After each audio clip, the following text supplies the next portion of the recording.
कृष्ण कृष्ण हरे हरे राम राम राम हरे हरे हरे कृष्ण कृष्ण कृष्ण हरे हरे पुंडलिकावरधर विठ्ठल श्री ज्ञानदेव तुकाराम पंढरीनाथ भगवान की जय। माऊली ज्ञानेश्वर महाराज की जय। जगद्गुरु तुकाराम महाराज की जय। राष्ट्रमाता राजमाता जिजाऊ माँ साहेब की जय। छत्रपती शिवाजी महाराज की जय। छत्रपती संभाजी महाराज की जय।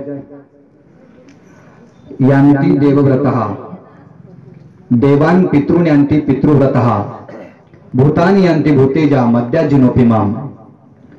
मने वाचा करणे जयांची भजने देवाची वाहने ते शरीर जाते क्षणी देवची झाले।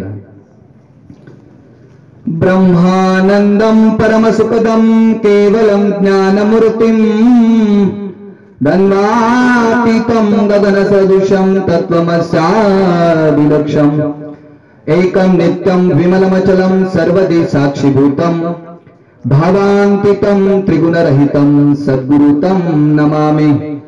गुरुर्ब्रह्मा गुरुर्विष्णु गुरुर्देवो महेश्वरा गुरुर्साक्षात् परब्रह्म तस्मै श्री गुरवे नमः।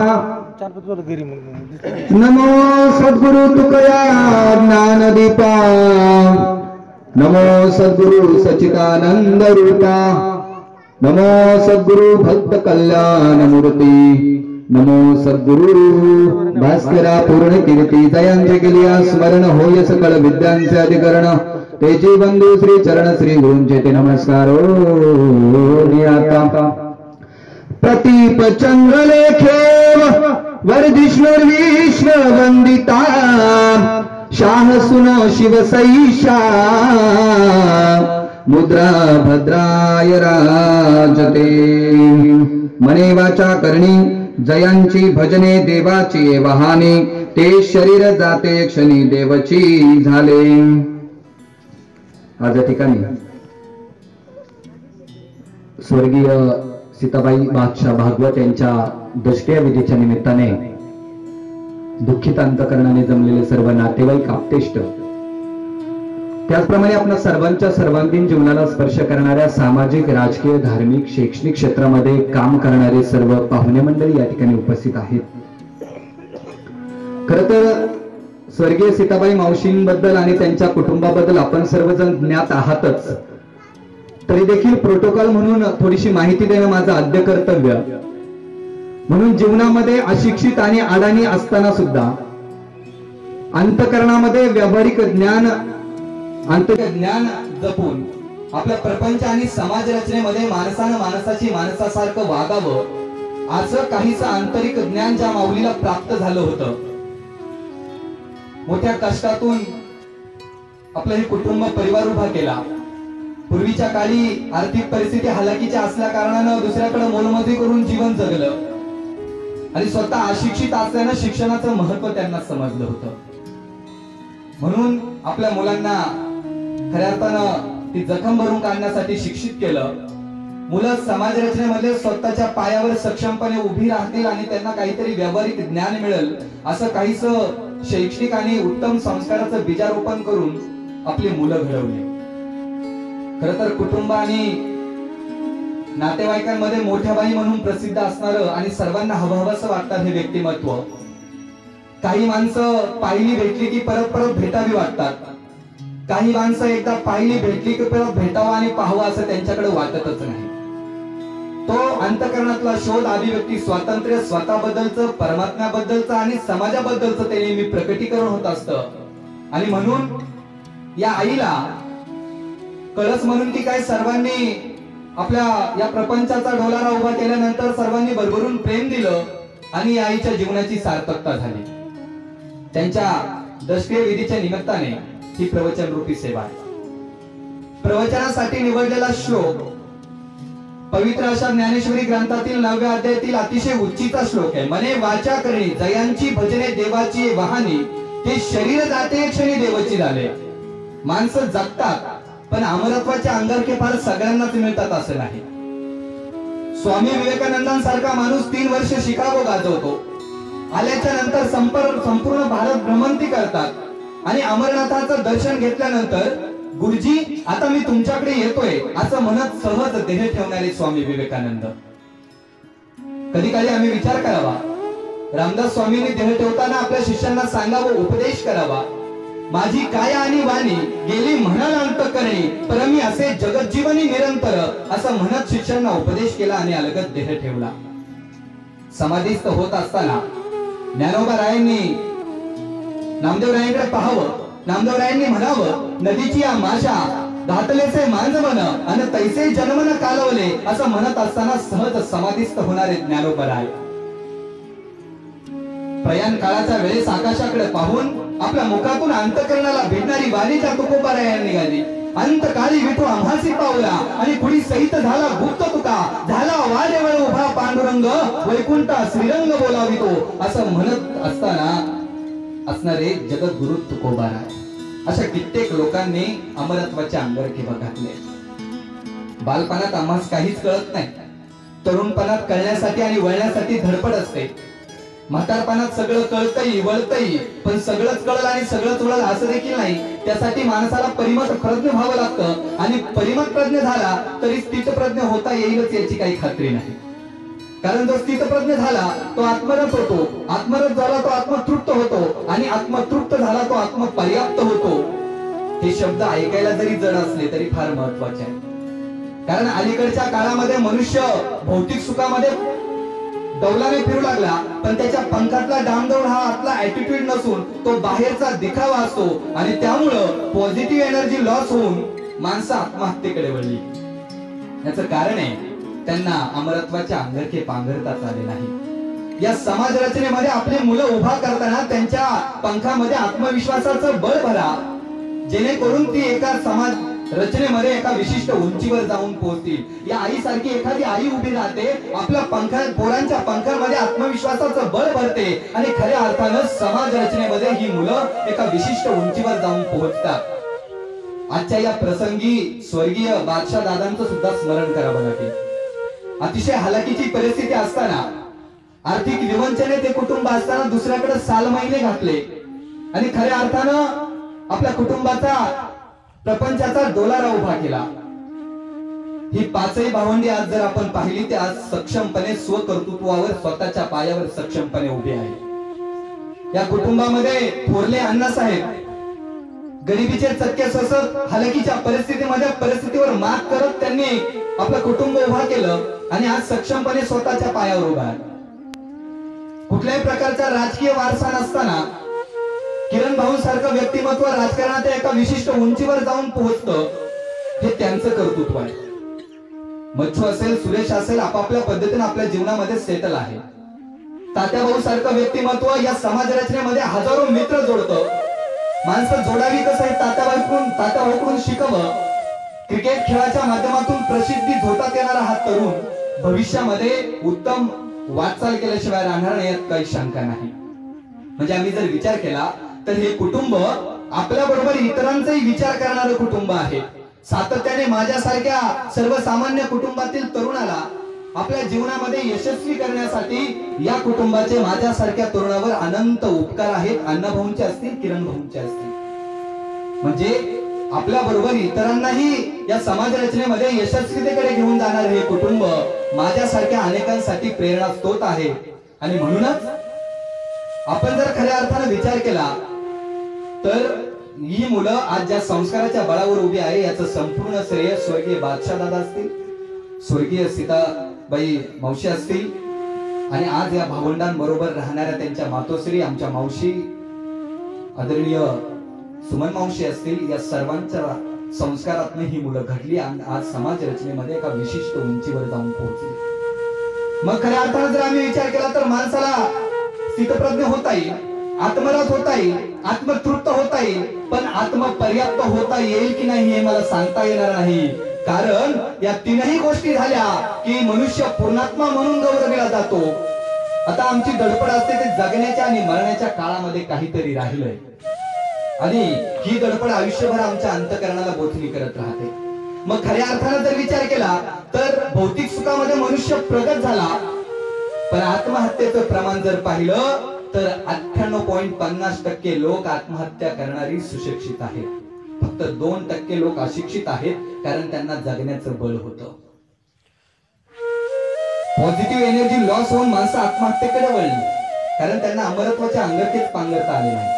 मग नेपोलियन बोनापार्ट पासून तर अलीकडच्या काळात रामानंदाचार्यांपर्यंत 100 कम्प्युटर एका बाजूला, ज्याचं डोकं एका बाजूला होतं, 32व्या वर्षी डिप्रेशन मध्ये गेला, 35व्या वर्षी रेल्वे रुळावर जाऊन झोपला, आयुष्य संपून टाकलं. खरा तो एकची धर्म जगाला प्रेम अर्पावे असं म्हणणारे साने गुरुजी, त्या साने गुरुजींची माझ्या हृदयामध्ये फार उच्चित स्थान आहे. पण डिप्रेशन इतकं वाईट आहे, वयाच्या 50व्या वर्षी झोपेच्या गोळ्या खाव्या लागल्या, आयुष्य संपून टाकलं. अलीकडे आम्ही चिंतन करावं, विचार करावा.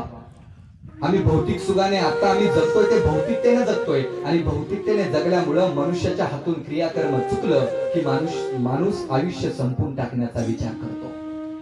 अशात अध्यात्म आम्हाला जगायला शिकवतं. या ज्ञानेश्वरीकडे पुस्तक म्हणून पाहाल तर काही हाताला लागणार नाही, पण ग्रंथ म्हणून पाहाल तर ज्ञानेश्वरी मध्ये जगण्याची उर्मी आहे. पण आता आमचं जीवन आलं व्हॉट्सअप, फेसबुकवर.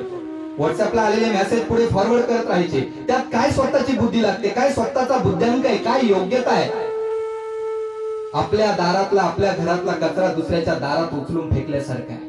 लोक तर वाचत सुद्धा नाही, तसेच पुढे फॉरवर्ड करत राहतात. त्यात काय बुद्ध्यांक आहे, काय योग्यता आहे, त्यातून काय होतं याचं चिंतन आम्ही कधी केलं नाही. लक्षात ठेवा, पाण्याचा TDS जर वाढला तर तो कमी करता येईल, म्हणजे अशुद्ध पाणी पिण्यायोग्य करता येईल. हवेचं प्रदूषण वाढलं तर तेही कमी करता येईल. पण विचारांचं काय? विचार जर प्रदूषित झाले तर भीमा कोरेगाव सारखी प्रकरणं घडतात. आमचे विचार इतके बुरसटलेले आहेत की आम्ही अध्यात्मात सुद्धा, परमार्थात सुद्धा जाती वाटून घेतल्या. म्हणजे नामदेव महाराज शिंप्यांचे, सावता महाराज माळ्यांचे, ज्ञानोबराय ब्राह्मणांचे, तुकोबराय कुंड्यांचे, अरे रंगा टंका जातीचे महार. संतांना अपेक्षितच नव्हत्या जाती, येता याती धर्म नाही विष्णुदासा, आणि म्हणून त्यांनी प्रत्येक जातीत जन्म घेतला, आणि कळस म्हणून हे विश्वची माझे घर म्हणत आम्ही एकाच मातेची लेकरं आहोत असा संदेश देण्याचा प्रयत्न केला. तुकोबरायने केला, ज्ञानोबरायने केला, चोखा बंकाने केला, रंगाने केला, सावता बाबाने केला, नाथ बाबाने केला. आम्ही मात्र त्या वाटून घेतल्या. याचं कारण जर पाहिलं तर आंतरिक प्रेरणा. आम्ही आत्मरत झालो, आत्मतृप्त झालो, पण आत्मपर्याप्त होण्याचं राहून केलं. आणि बघ, खऱ्या अर्थानं जर विचार केला, आम्ही आत्मरत झालो, आत्मतृप्त झालो, पण आत्मपर्याप्त होण्याचं राहून गेलं. आमच्या विचारांचं शुद्धीकरण होणार कधी? मग आध्यात्मिक विचारमंच आमच्या मनाचं शुद्धीकरण करतात. मन जर धुवायचं असेल तर अशा पद्धतीच्या आध्यात्मिक विचारमंचांची गरज आहे. हे आम्ही विसरून चालणार नाही. या विचारमंचांच्या माध्यमातून आम्हाला प्रबोधन होईल, आणि त्या प्रबोधनांच्या माध्यमातून आम्हाला आत्मपर्याप्त जगणं म्हणजे काय हे शिकवलं जाईल. मग आता आत्मपर्याप्त जगणं म्हणजे काय? आता हे शब्द थोडेसे ऐकायला जड आहेत, पण अतिशय महत्वाचे आहेत. आम्ही या मृत्यू लोकामध्ये जन्माला आलो, म्हणजे आम्ही तो देह धारण केलाय. हा देह काल परत्वे नश्वर होणार आहे. गीतेमध्ये भगवान श्रीकृष्ण अर्जुनाला उपदेश करताना या देहाचं विचार सांगताना फार सुंदर वर्णन करतात. जातस्य ध्रुवम मृत्यूर ध्रुवम जन्म मृतस्य च. अर्जुन जेव्हा समोर बघतोय माझे भावंड आहे, माझे गुरु माझ्या समोर आहे, आणि या गुरूंना मारून, माझ्या भावांना मारून मला जर राजसत्ता मिळणार असेल, मला जर त्यांची इस्टेट प्रॉपर्टी मिळणार असेल, तर मला नको देवा, मला हे काही नको. मला जर माझ्या स्वजनांची हत्या करून मला जर ते मिळणार असेल तर मला नको. आपल्या कर्तव्यापासून परांमुख झालेल्या अर्जुनाला या देहाबद्दलचं ज्ञान सांगण्यासाठी भगवान श्रीकृष्ण म्हणतात, जातस्य ध्रुव मृत्यूर. अर्जुना, ज्याचा जन्म झालाय ना त्याचा मृत्यू निश्चित आहे. आणि ध्रुवम जन्म मृतस्य च, आणि ज्याचा मृत्यू झाला त्याचा जन्म निश्चित आहे. तू तुझ्या कर्तव्य पालनापासून परांमुख होऊ नकोस. तू जरी तुझ्या भावांना गुरुला मारलं नाही, ते तुला मारावंच लागेल, कारण ते अधर्मी आहेत, ते धर्माला बाधा आणणारे लोक आहेत. आणि तू जरी त्यांना मारलं नाहीस तरी ते मरणारच आहेत. पण तू तुझ्या कर्तव्यापासून परांमुख होऊ नकोस. तस्माद परिहार ते नत्वम सुचतो महर्ष. आणि म्हणून हे अर्जुनाला सांगत असताना की या देहाला आपण आलोय, या मृत्यूलोकात आलोय म्हणजे काहीतरी काम घेऊन आलोय. आपलं कर्तव्य आपण पार पाडलं पाहिजे आणि आपल्या मनुष्य जातीचं कर्तव्य आहे की आत्मपर्याप्त जगणं. आता आत्मपर्याप्त जगणं म्हणजे नेमकी काय, तर सोप्या भाषेत तुम्हाला सांगतो, आत्मपर्याप्त जगणं म्हणजे या समाजासाठी जगणं, या समाजासाठी जगणं. संतांनी काय केलं तेच केलं, या समाजासाठी जगले. हा समाजाचा उद्धार व्हावा म्हणून त्यांनी खऱ्या अर्थानं आपल्या आयुष्याचं रणकंदन केलं आणि या समाज सुधारावा, या समाज कुठेतरी चांगल्या सद्गतीला जावा, यासाठी संतांचं चरित्र, यासाठी संतांचं अध्यात्म आणि संतांचे विचार आमच्या जीवनात अवलंबले पाहिजे. मग आज किती लोक समाजासाठी जगतात. आपलीच गाडी, आपलीच माडी, आपल्याच बायकोची गोलगोल साडी, याच्या पलीकडे समाज विचार करायला तयार नाही.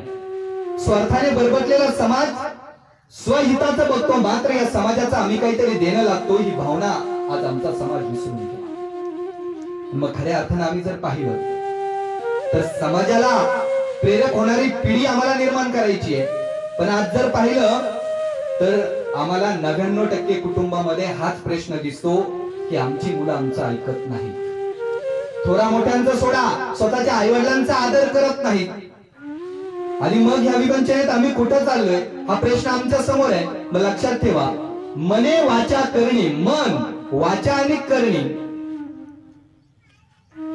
संदर्भ लक्षात घ्या. मला सांगायचंय आम्हाला समाजाभिमुख, समाजाचं काम करणारी पिढी निर्माण करायची आहे. माऊली सांगतात मने वाचा करणी, मन वाचा करणी. आम्ही मनाचा विचार करतो, आम्ही वाचेनं जो बोलतो आणि आम्ही जसं वागतो अशा पद्धतीची तरुण पिढी घडणार आहे.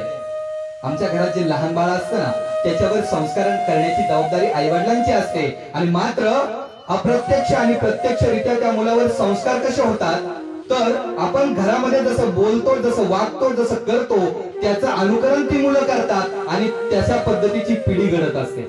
याचं उदाहरण द्यायचं झालं तर मी सांगेन, मी नेहमी सांगत असतो, एक शासकीय कर्मचारी होते, त्यांना हरामखोर म्हणण्याची सवय होती.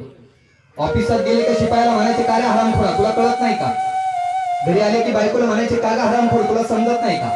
पोराने नेमके एवढंच शिकून घेतलं. एक दिवस सुट्टीचा दिवस होता, वडील पेपर वाचत बसले कॉटवर आणि पोराने आपला इष्टी कंडक्टरचा खेळ सुरू केला. ट्रेन ट्रेन, ज्या हरामखोरांना गुंजारवाडीमध्ये उतरायचे त्यांनी बसमधून उतरून घ्या, ज्या हरामखोरांना संगमनेरला यायचे त्यांनी बसमध्ये चढून घ्या. वडिलांनी ऐकलं, अरे हरामखोर म्हणणं चांगलं नाही, पोरगा असं का म्हणतोय. पण पोराचं आपलं चालत होतं. ट्रेन ट्रेन, ज्या हरामखोरांना संगमनेरला यायचे त्यांनी बसमध्ये चढून घ्या, ज्या हरामखोरांना गुंजारवाडीमध्ये उतरायचं त्यांनी बसमधून उतरून घ्या. वडील वैतागले, चिडले, उठले, पोराला धरलं, बदलून काढलं, बुकलून काढलं, बेदम मारलं. 10 मिनिटं मारून मारून वडीलच जमले आणि म्हणले आता काय खाऊन हरामखोर म्हणताय. वडील पुन्हा पेपर वाचत बसले. पोरग 10 मिनिटं फुसफुस रडलं आणि पोराने पाहिलं आपले वडील पेपर वाचत बसले आणि पोराने पुन्हा अर्धवट राहिलेला खेळ पूर्ण करायला सुरुवात केली. ट्रेन ट्रेन, आताच एका हरामखोर मुलं बसला 10 मिनिटं उशीर झाला, आता ज्या हरामखोरांना संगमनेरला जायचे त्यांनी बसमध्ये चढून घ्या.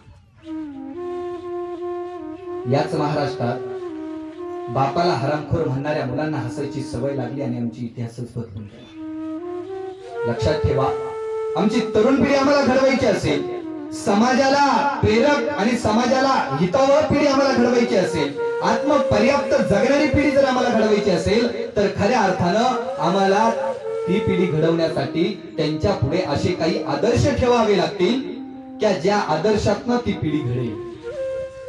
मग आता हे आदर्श नेमकी कळते, मुलांवर संस्कार करायचे म्हणजे नेमकी काय करायचं हेच आम्हाला कळलं नाही. आणि म्हणून खऱ्या अर्थानं ही समाजाभिमुख पिढी निर्माण करत असताना आम्हाला त्या मुलांसमोर असे आदर्श ठेवावे लागतील की ज्या आदर्शामधून त्या मुलांना जगण्याची उर्मी मिळेल. या समाजासाठी जगणं काय असतं, या समाजासाठी मरण काय असतं, ही पिढी ते आत्मसात करेल. यासाठी आम्हाला आदर्श व्यक्तिमत्व त्या मुलांसमोर ठेवावे लागतील. आणि मग आदर्श व्यक्तिमत्व म्हणजे नेमकी कोण. सलमान खान, सलमान खान, शाहरुख खान, इम्रान हाशमी कोण नाही. समाजाभिमुख पिढी घडवायची असं आम्हाला वाटत असेल तर आम्हाला पुन्हा इतिहासात डोकावं लागतं. त्या इतिहासामध्ये आम्ही डोकावलो तरच आम्हाला कळेल, कारण इतिहास विसरणारी माणसं इतिहास घडवू शकत नाहीत आणि इतिहास घडवणारी माणसं इतिहास विसरू शकत नाही. हा इतिहास आहे. अरे निरक्षर मावळ्यांचा इतिहास सुवर्ण अक्षरांनी लिहून ठेवावा, इतका तेजस्वी आणि ओजस्वी इतिहास याच मातीत घडला. मात्र साक्षर मराठी त्यापासून बेनकल राहिली आमची शोकांतिका. खर तर आम्ही ज्या मातीमध्ये राहतो ती माती नेमकी कशी आहे, आम्ही ज्या महाराष्ट्रामध्ये राहतो तो महाराष्ट्र नेमका कसा. खर तर महाराष्ट्र म्हणजे मराठी मनाचा मावळ मातीचा महाराष्ट्र, भक्तीच्या ऐलतिराचा शक्तीच्या पैलतिराचा महाराष्ट्र, माती दुमसणाऱ्या तेजोमय रक्ताची कुंकुमातला दगदगता इतिहास सुरुवात घेऊन पेटणारा महाराष्ट्र, पोलादी छाताड्यातल्या जीवाला पेटवणारा महाराष्ट्र आणि गरजा महाराष्ट्र माझा मनत स्वाभिमानी मराठ्यांचा अभिमान ज्वलंत आणि जिवंत ठेवणाऱ्या जगदंबा पोळ्यात घेऊन घोंगवणाऱ्या वादळाचा माझ्या शिवबाचा महाराष्ट्र. पण हाच महाराष्ट्र पडला होता निश्चित निराश ग्लानी आल्यासारखा. नव्हता शिवधर्माचा अभिमान की नव्हता स्वराज्याचा स्वाभिमान. कसतील यवनांच्या पुढे मराठा जीव व्याकुळला होता आणि अशाच वेळी घुमला एक विंदा ओळ सह्याद्रीच्या दऱ्याखोऱ्यात. आणि जे झोपले होते ते खरतर जागे झाले, जे जागे होते ते उभे झाले, उभे होते ते चालतही झाले आणि चालणाऱ्यांच्या खांद्यावर स्वराज्याची निशाण आले. हे राज्य व्हावे श्रींची इच्छा दौडू लागली, मोहीम फत्तेच्या इशाऱ्यात उडवू लागली आणि बघता बघता 750 वर्षानंतर या महाराष्ट्रातला तमाम माणूस एकवटलं जाऊन तर हातावर गर्दन पेलून ठामपणे उभा राहिलं आणि रायगडावर 32 मनांचं सोनेरी सिंहासन साकार झालं. लोककल्याणकारी रीतीचे राज्य सपून शिवकल्याण राजा शिवबा छत्रपती झाले. सकल फलमंडिता अखंड लक्ष्मलंकृत राजकार धुरंधर श्रीमन महाराज राजाधिराज छत्रपती शिवाजी महाराज ही किरकारी सह्याद्रीच्या कणाकणाला मराठ्यांच्या मनामनाला आणि काळाच्या क्षणाला भेटून गेली आणि खऱ्या अर्थानं या मातीमध्ये कामकऱ्यांचं कष्टकऱ्यांचं शेतकऱ्यांचं राज्य उभा राहिलं. हे शिवबा सगळं उभा करता झाला. ते हातामध्ये तलवार घेऊन नाही, या माणसानं हातामध्ये पहिल्यांदा सोन्याचा नांगर घेतला. इथल्या माणसांची जमीन नांगरली तितकीच माणसांची डोकी सुद्धा नांगरली. इथल्या माणसांच्या जमिनीमध्ये जसं धान्याचं बीज पेरलं तसं माणसांच्या हृदयामध्ये स्वराज्याचं बीज पेरलं आणि इथली माती आणि इथली माणसं उपजाऊ झाली. शिवबा चुलीपर्यंत पोहोचला, घराघरापर्यंत पोहोचला, दारापर्यंत पोहोचला. माणसांच्या मनामध्ये घर केलं या माणसानं. आजही इथं जन्मलेल्या मुलाला सांगावं लागत नाही शिवछत्रपती कोण होते ते. इथली माती जणू जन्मता त्याच्या भाळावर शिवछत्रपती नाव पूर्णच ठेवते. हे शिवाजी राजे आम्हाला कधीतरी आमच्या मुलांसमोर मांडता आले पाहिजे. हे शिवाजी राजे यांचं चरित्र कुठेतरी उलगडून आमच्या मुलांसमोर ठेवता आलं पाहिजे, कारण या मुलांना त्या शिवचरित्रातून जगण्याची उर्मी मिळेल. आणि या मातीत उगवलेल्या माणसातनं या मातीसाठी मरणाऱ्या माणसांची मांदी आली राजा शिवछत्रपतींनी उभा केली. तुमच्या माहितीसाठी सांगतो, स्वराज्य स्वप्न हे मासाहेब जिजाऊंचं होतं. स्वराज्य संकल्प शहाजी राजे, स्वराज्य स्वप्न शिवाजी राजांचं नव्हतंच. पण आई वडिलांच्या स्वप्न पूर्तीसाठी स्वतःच्या आयुष्याचं रणकंदन करून घेणारा राजा शिवबा आमच्या या महाराष्ट्राच्या मातीत जन्माला आला. मात्र आज आम्ही जर विचार केला तर या मातीसाठी जगणारी मरणारी किती माणसं आता मला दिसतात. आज किती मुलं आई वडिलांच्या स्वप्न पूर्ततेसाठी जगतात हा प्रश्न आमच्या समोर आहे. कारण जी मुलं आई वडिलांच्या स्वप्नासाठी जगतात ना, तीच मुलं या समाजाच्या हितासाठी जगतात, हे वास्तव सत्य आहे. मी नेहमी एक गोष्ट सांगत असतो. एक आई होती आणि तिचा मुलगा एका खेडेगावात राहत होता. आई आणि मुलगा दारिद्र्याने पिजलेलं कुजलेलं हे कुटुंब. एक दिवस पोरग शाळेतनं घरी आला. आईला म्हणाला, आई उद्या मला जत्रेला जायचंय. जत्रेला जायचंय म्हटल्यावर त्या माऊलीच्या छातीत चर्री झालं. चर्री एवढ्यासाठी झालं की पोरगा उद्या जत्रेला जायचंय म्हटल्यावर पोराच्या हातावर किमान 10 रुपये तरी ठेवले पाहिजे. पण आपल्या डोक्यावर दुःखाचं छत्र, आपल्या उशाशी नेहमी गरिबी आणि असं असताना पोराला 10 रुपये आणायचे कुठून. त्या माऊलीने बराच वेळ विचार केला. विचार करून काही सुचेना. शेवटी देवळीत पडलेला खुरप उचलला, दुसऱ्याच्या शेतात गेली, खुरपण केलं, भांगरला केलं. दिवसभर राबली आणि संध्याकाळी येताना रोजगाराचे मिळालेले ते पैसे घेऊन घरी आले. पोरग शाळेतून घरी आले. आईला म्हणाला, आई मला उद्या लवकर उठव, मला जत्रेला जायचंय. पोरग झोपी गेलं. दुसऱ्या दिवशी पोरगच लवकर उठलं, आईला उठवलं, आई लवकर उठ, मला खायला भाकरी टाक, मी आंघोळ करून येतो. पोरगा आंघोळीला गेलं, त्या माऊलीने चूल पेटवली, त्या लालबुंद फुललेल्या निखाऱ्यावर तिनं भाकरी भाजायला सुरुवात केली. त्या चुलीवर तिनं दुधाचं पातेलं ठेवलं होतं. पोरगा आंघोळीवरनं आलं, ताटावर बसलं, त्या माऊलीनं भाजलेली भाकरी दुमडली, त्या पोराच्या थाळीत टाकली आणि ती आई इकडे तिकडे पाहायला लागली. पोराची आरोळी घुमली, अगं आई लवकर वाढ, मला उशीर होतोय.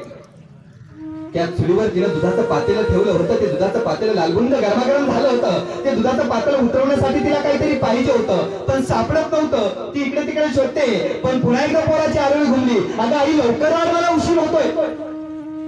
त्या माऊलीने विचार नाही केला, त्याच रिकाम्या हाताने ते गरमागरम लालबुंद झालेलं दुधाचं पातेलं उचललं. चारी दिवशी चटका बसला, छातीत वेदनांचा कळलं, मस्तकात पार मुंग्यांच्या रांगा थया थया नाचल्या. चटका चोचवण्या झटक्यात हात पाठीमागे आला, पदरामध्ये गुंडाळा, आईच्या डोळ्यातून अश्रू येत आहे. पण पोराची पुन्हा एकदा आरोळी घुमली, अगं आई तुला काही कळतं का गं, मला उशीर होतोय, लवकर वाढ. त्या माऊलीने विचार नाही केला, पुन्हा भाजल्या बोटाने पुन्हा एकदा ते गरमागरम लालबुंद दुधाचं पातेलं उचललं. चारी दिवशी चटका बसला, छातीत वेदनांचा कळलं, मस्तकात पार मुंग्यांच्या रांगा थया थया नाचल्या. चटका सोसवे ना तरी त्या माऊलीनं ते दूध त्या पोराच्या थाळीमध्ये होतंय. त्या माऊलीनं, त्या पोरानं त्या आईच्या डोळ्याकडे पाहिलं, आईच्या डोळ्यातून अश्रू येत. तसंच मान खाली घालून निमूटपणे भाकरी कुस्करून खाऊ लागला. पोराचं जेवण झालं, त्या माऊलीनं त्या पोराला मांडीवर घेतलं, डोक्यावरून हात फिरवला, बाळा नीट जा, नीट ये, अंधार पडायच्या आत घरी ये.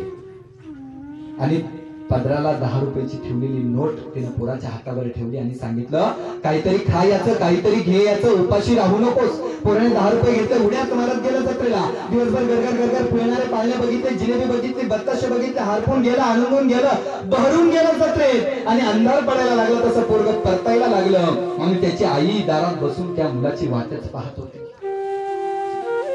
पोराला पाहिला हायचं वाटलं, लगबगीने पुढे गेली, पोराला जवळ घेतलं, डोक्यावरून हात फिरवला, बाला आलास, मी 10 रुपये दिले होते, त्याचं काय खाल्लं रे, त्याचं काय आणलं रे त्याचं. आई पोराच्या, ते पोरगा आईच्या कुशीतून बाजूला गेला. अगं थांब तरी, धीर तर धर, सांगतो तरी, सांग रे बाळा, मी 10 रुपये दिले होते, काय खाल्लं त्याचं, काय आणलं त्याचं. आई डोळे बंद कर. आई म्हटले, अरे मला पहिलं सांग तू. नाही आई, आधी डोळे बंद कर. बाल हट्टाय. ती माऊली म्हटली, ठीक आहे बाळा, केलेच डोळे बंद, आता तरी सांगता 10 रुपयाचं काय. आई डोळे नीट बंद कर, अजिबात उघडायचे नाही बरं. ती माऊली म्हटली, हो रे बाळा, केले डोळे बंद, आता तरी सांगता 10 रुपयाचं काय आणलंय. आणि ते 10 रुपयाचं काय आणलंय सांगण्यासाठी पोराने खिशात हात घातला आणि 10 रुपयाची आणलेली सांडशी त्या माऊलीच्या हातावर ठेवली. आणि त्या सांडशीचा सहज स्पर्श त्या माऊलीला झाला, डोळ्यातून गळगळ गळगळ अशी ओखळायला लागले तिच्या. अरे धन्य झाली तूच माझी, तुझ्यासारखा पोर माझ्या कुशीत जन्माला आला. अरे दिवसभर भूक लागली असेल, काहीतरी खावंसं वाटलं असेल, काहीतरी द्यावंसं वाटलं असेल, पण पोराच्या अंतःकरणाला चटका बसला होता की माझ्या आईच्या हाताला चटका बसला आहे. आणि तो चटका बसू नये म्हणून पोराने 1ही रुपया न मोडता येताना 10 रुपयाची सांडशी घेऊन आला. अशी पोरं आम्हाला घडवावी लागतात. ज्या पोरांना आईच्या हाताला बसणाऱ्या चटक्याची जाण आहे, त्याच पोरांना या समाजाला बसणाऱ्या चटक्याची जाण आहे, त्याच पोरांना या मातीला बसणाऱ्या चटक्याची जाण आहे. म्हणून अशी समाजासाठी झटणारी पिढी आम्हाला निर्माण करावी लागेल. मग हे कधी होईल? यासाठी आम्हाला पोरांना वेळ द्यावा लागेल, पोरांशी संवाद साधावा लागेल. आज किती आई वडील आपल्या घरी मुलांशी संवाद साधतात हो. पुन्हा या महाराष्ट्रात शिवबा जन्मावा असं वाटत असेल ना, तर सगळ्यात आधी इथं जिजाऊ निर्माण झाली पाहिजे. जर जिजाऊ निर्माण झाली तरच शिवबा घडेल, तरच संभाजीराजे घडतील, ही वस्तुस्थिती आहे. म्हणून आमची मुलं घडवताना आई म्हणून जबाबदारी निभावणं सगळं महिला वर्गाचं काम आहे. आम्ही किती आमच्या मुलांशी संवाद साधतो. आज सगळ्या 7 ते 10 पर्यंत सगळ्या महिला टीव्ही सेट समोर आहेत. ही मालिका झाली का, ती मालिका झाली का, ती मालिका, पोराला काय पाहिजे, काय काही नाही. आज मुलांशी संवाद नाही. लक्षात ठेवा, आमची जिथं आई बदलली तिथं आमची संस्कृती लयास गेली. आमच्या मुलांशी आमचा संवाद संपला, आमची तरुण पिढी बर्बाद व्हायला लागली. संस्कार केले तर संस्कृती टिकेल, संस्कृती टिकला तर धर्म टिकेल, आणि धर्म टिकला तरच हे राष्ट्र टिकेल. आणि हे राष्ट्र जर टिकवायचं असेल तर आमच्या मुलांवर आम्हाला संस्कार करावे लागतील. त्यासाठी त्या मुलांशी संवाद ठेवा. आमचा मुलगा दिवसभर काय करतो, कुठे असतो, त्याचे मित्र किती आहेत, तो काय करतो, त्याच्याशी संध्याकाळी आम्ही संवाद साधलाच पाहिजे. लक्षात ठेवा, लाख मोलाचं वाक्य आहे. आज जर आम्ही मुलांसाठी वेळ दिला तरच उद्या ही मुलं आपल्यासाठी वेळ देतील. नाहीतर या मुलांना आपल्यासाठी वेळ नसेल. दोघं नवरा बायको होते, आयुष्यभर पैसे कमवत बसले, पोरांसाठी वेळ दिला नाही. दोघही पोरं शिकली, डॉक्टर इंजिनियर झाली आणि विदेशात जाऊन सेटल झाली, परदेशात जाऊन सेटल झाली. आता आई बाप रिटायर झाले, रोज पोरांना फोन करायचे, अरे तुम्ही तरी भारतात या, नाही तर आम्हाला तरी तिकडे परदेशात घेऊन जा. पण पोरही आली नाही, आई बापाला नेलं नाही. एक दिवस आई गेली आणि आई गेल्याच्या नंतर बापानं पोरांना फोन केला, अरे जिवंत होती तोपर्यंत आला नाही, आज तुमची आई गेली, जमलं तर या. 2 पोरांपैकी एक पोरगा आला, आईला अग्नी दिला आणि लगेच परदेशात जायला निघाला. बाप म्हणाला, अरे 10 दिवस तरी थांब. पोराने बापाच्या हातावर 50,000 रुपये ठेवले आणि बापाला सांगितलं, बाबा पेपरला आईचा फोटो द्या, भावपूर्ण श्रद्धांजली म्हणून आमची नावं टाका, गावाला गोड गोड जेवण घाला, पण 10 दिवस थांबता नाही येणार, भरपूर काम आहेत. बाप म्हणाला, अरे तिने 9 महिने पोटात वाढवलं, आई कधी म्हणली नाही 9 महिने पोटात होतास, पोटाचं भाडं दे, दारू भरली तेलाचे पैसे दे. अरे आई बापानं पैशाचे हिशोब कधी मानले नाही. अरे तू माझ्या हातावर 50,000 रुपये ठेवून चाललास. पोरग बापाला म्हणते, बाबा तुम्हाला आठवतं गावात प्रवचन व्हायची, कीर्तन व्हायची, मी तुम्हाला म्हणायचो चला बाबा सहकुटुंब जाऊ ऐकायला, तुम्ही घरात रिमोटवर चॅनल बदलत बसलात, पण आमच्या बोटाला धरून कधी चांगले विचार ऐकायला आम्हाला मिळत नाही. शाळेत पहिल्यांदा भाषण करणार होतो बाबा, तुम्हाला म्हटलं चला भाषण ऐकायला, तुम्ही माझ्या हातावर 50 रुपये ठेवले, पण भाषण ऐकायला कधी आले नाही. शाळेत पहिल्यांदा गाणं म्हणणार होतो, तुम्ही माझं गाणं ऐकायला कधी माझ्या बरोबर शाळेत आले नाही. बाबा ज्यावेळी वाटलं तुमचा हातात हात घेऊन फिरावं, त्यावेळी तुमचा हात मला मिळाला नाही. ज्यावेळी वाटलं तुमच्या खांद्यावर डोकं ठेवून रडावं, त्यावेळी तुमचा खांदा मला मिळाला नाही. आज पैसे खूप आहेत, पण तुम्हाला देण्या इतका वेळ नाही. बाप म्हणाला, अरे तुम्हा दोघांना फोन केले होते, तू एकटाच आलास, थोरला का आला नाही. पोरगं म्हटलं, दादाला म्हटलं होतं चल आईला शेवटचं बघून येऊ, पण दादा म्हटलं फार महत्वाची काम आहेत, आईच्या वेळेस तू जा, बाबांच्या वेळेस मी जाईल.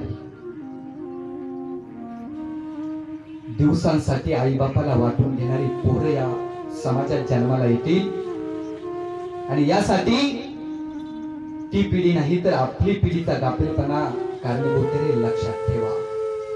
म्हणून आमच्या पोरांना वेळ द्या, आमच्या पोरांशी संवाद साधा. आम्हाला जर वाटत असेल आत्मपर्याप्त जगणारी पिढी निर्माण करायची आहे, तर आम्हाला आमच्या मुलांसाठी वेळ द्यावा लागेल आणि तो योग्य काळातच द्यावा लागेल. कारण ज्या मुलाच्या हातात लहानपणीच लगोर येते ना, त्याचा नेम हयातभर चुकत नाही. योग्य वयात त्या मुलांवर संस्कार होणं गरजेचं आहे. एकदा का त्यांचं वय निघून गेलं, तुम्ही किती संस्काराचे ढोस बाजा, त्याचा काहीही उपयोग होणार नाही. म्हणून आई वडील ही जबाबदारी स्वीकारताना आमच्या मुलांना आम्ही वेळ दिला पाहिजे. संघर्षाची जाणीव आमच्या मुलांना झाली पाहिजे. गरिबीचे चटके बसल्याशिवाय श्रीमंतीची मजा चाखता येत नाही. म्हणून आमच्या मुलांना संघर्ष करू द्या. आमची मुलं जीवनामध्ये उभी राहत असताना त्यांना शिवचरित्राचे 3 नियम सांगा. पहिला नियम सांगा, आम्ही आमच्या मुलांसाठी खूप संपत्ती कमवत बसतो, आमच्या मुलांसाठी खूप इस्टेट कमवतो, पण याचे वाईट परिणाम होतात की मुलांना संघर्ष काय, एखादी गोष्ट निर्माण करण्यासाठी, एखादी गोष्ट घेण्यासाठी किती कष्ट करावे लागतात त्याची जाण आमच्या मुलांना नसते. कारण त्यांनी मागितलं की लगेच आम्ही त्यांना पुरवतो, म्हणून इथं आम्ही चुकतो. आम्ही जेवढी संपत्ती निर्माण करतो, जेवढा पैसा कमवतो ना, तो पैसा स्वतःच्या जीवनासाठी उपभोगा. आमच्या मुलांना गरिबीचे चटके बसू द्या, त्यातून जेव्हा आमची मुलं उभी राहतील तेव्हा खऱ्या अर्थाने श्रीमंतीची मजा त्यांना चाखता येईल. पण जेव्हा मागतोय मिळतंय याची जाण मुलांना नसणार आहे. म्हणून आमची मुलं उभा करताना 3 संदेश त्यांना द्या. आपण त्यांच्यावर उत्तम संस्कार करा आणि उत्तम संस्काराने मुलं उभी करा. आणि त्या मुलांना पहिला संदेश सांगा, तुला तुझी वाट स्वतः निर्माण करायची आहे. कोणाच्या कुबड्यांचा आधार घेऊ नकोस. तुझी वाट तू स्वतः निर्माण कर. स्वकर्तृत्वावर उभा राहा.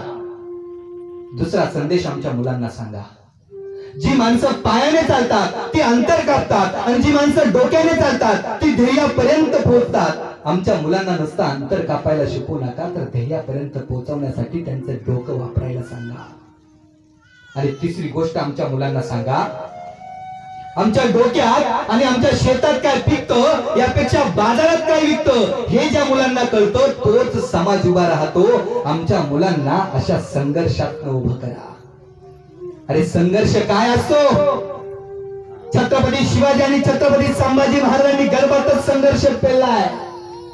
या संघर्षाचे धडे त्यांना गर्भातच मिळाले. आमच्या मुलांना जीवनामध्ये उभा राहण्यासाठी संघर्ष केला तरच आमची मुलं ताऊन सुलाखून उभी राहतील. अरे या मातीत उगवलेल्या माणसात या मातीसाठी मरणाऱ्या माणसांची मांदियाळी राजा शिवछत्रपतींनी उभा केली. काय दिलं होतं त्या माणसांना? अरे इथल्या प्रत्येक मावळ्याच्या हृदयामध्ये एकच बीज पेरलं होतं, ते म्हणजे स्वराज्य, माझे राज्य, स्वतःच राज्य. आणि म्हणून मरण समोर दिसत असताना सुद्धा हसत हसत मरणाला मगर मिठी मारणारी माणसं याच मातीत जन्माला आली. संघर्ष काय असतो? या मातीसाठी जगणं काय असतं? या मातीसाठी मरणं काय असतं? आत्मपर्याप्त जगणं काय असतं ना, हे आमचे मावळे आम्हाला शिकवतात, ही शिवराय आम्हाला शिकवतात, संभाजी राजे आम्हाला शिकवतात. कधी कधी त्यांचं चरित्र उघडून पहा, आमच्या लक्षात येईल. नाहीतर आमचा शिवा काशीत नावी सिद्धीचा पन्हाळ्याला वेढा पडला. राजे 6 महिने त्यात अडकून पडले, सुटकेची चिन्ह दिसेना. आणि मग त्यावेळी राजांनी निरोप धाडला शिवा काशीत नावाच्या न्हाव्याला. शिवा येता झाला, राज बोलावणं धाडलं ती. ओ शिवा, तू हुबेहूब आमच्या सारखा दिसतोय असं मी खूप ऐकलंय. आज आम्हाला ते प्रत्यक्ष बघायचंय. आणि भारावला शिवा, राज आता आलो जी. झपाट्याने आत गेला, राजांसारखा वेश परिधान केला, राजांसारखा चिरेटॉप मस्तकावर चढवला आणि राजांसारखाच मिशांना पीळ मारत राजांच्या सामने उभा राहिला. आणि राजांना म्हणाला, राज कसं दिसतो? आणि बघतच राहिले राजा. शिवा, अरे अरे आमचं प्रतिबिंब अशा पाहिल्याचा भास होतोय शिवा. म्हणजे राजा तर सिद्धी आम्हाला ओळखायचा नाही आणि स्तब्ध निस्तब्ध झाले राजे. शिवा शिवा, अरे तुला कसं कळलं? आमचं रूप घेऊन आम्ही तुला सिद्धीकडे तहाची बोलणी करायला पाठवणार ते. आणि त्यावेळी शिवा म्हणतोय, राज इतकं दिस तुमच्या बरोबर राहिले ते उगाव आहे. तुमच्या काळजाची टोकं बी काय सांगतात कळता मस्ती. त्या किरा राज तो की जाऊन सिद्धीला राजे सर्व दिशी पुढे झाले. शिवाला कडकडून मिठी मारली. राजांच्या डोळ्यात एक अश्रू निखळला, शिवाच्या पाठीवर पडला. अशी कौतुकाची थाप कधी कुणाच्या पाठीवर पडलीच नव्हती.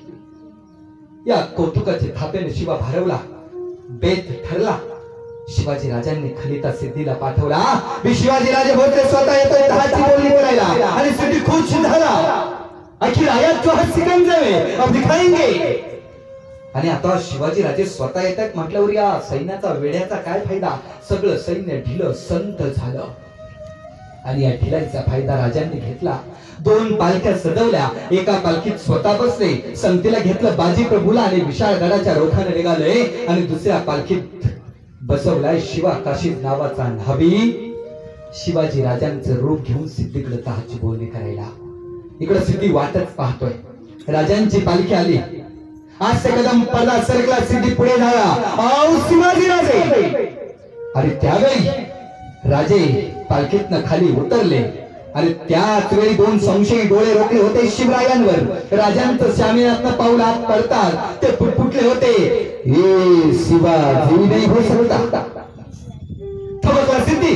मेहनत संशय निघाली, सब दिशी गेली, चर दिशी चालली. रक्ताची चिरकांडी वेदनाची किल्लारी उडाली. पहिला वार शिवावर झाला. आणि सिद्धी विचारता झाला, सजवता तू हे शिवाजी? आणि शिवा म्हणतोय, अरे हा मैं शिवाजी.